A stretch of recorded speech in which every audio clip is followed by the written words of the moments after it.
Bienvenue sur votre chaîne Courani. Aujourd'hui, nous abordons les péchés majeurs en islam, ceux qui ont des conséquences graves et peuvent te mener directement à l'enfer. Comprendre ces péchés est crucial pour éviter leurs conséquences et chercher le pardon d'Allah. Commençons. Le shirk, c'est associer des partenaires à Allah, en adoration ou en attribut. C'est le péché le plus grave, car il nie l'unicité de Dieu, un fondement essentiel de la foi islamique. Le Coran dit, certes, Allah ne pardonne pas qu'on lui donne quelque associé. Sourate An-Nisa, chapitre 4, verset 48. Le shirk est impardonnable si la personne ne se repent pas avant sa mort, entraînant la condamnation éternelle. La magie implique l'utilisation de pratiques occultes pour influencer ou nuire aux autres, en faisant appel à des forces surnaturelles autres qu'Allah. C'est une forme de corruption et de déviation grave.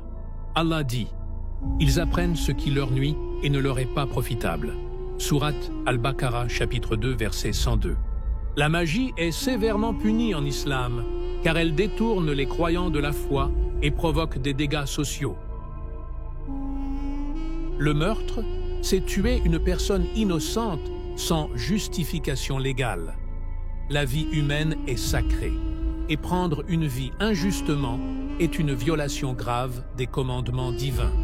Le Coran dit « Quiconque tue une personne non coupable de meurtre ou de corruption sur la terre, c'est comme s'il avait tué tous les hommes. » Sourate Al-Maïda, chapitre 5, verset 32.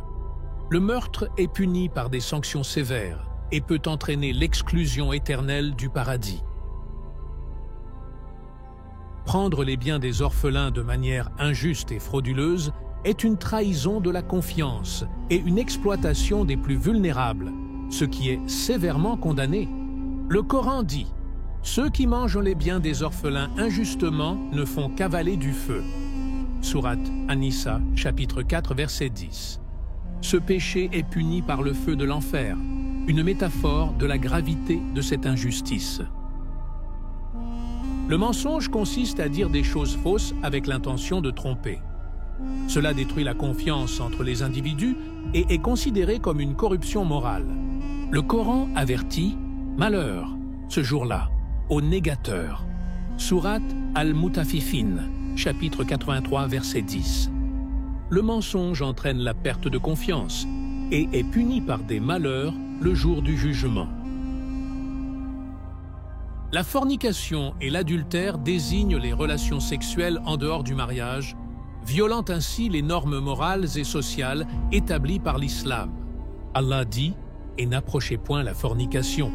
En vérité, c'est une turpitude. » Sourate Al-Isra, chapitre 17, verset 32. Ces péchés ont des conséquences spirituelles et sociales graves et sont punis sévèrement dans l'au-delà. Accuser quelqu'un de fornication sans preuve est une grave calomnie, détruisant la réputation et l'honneur d'une personne innocente.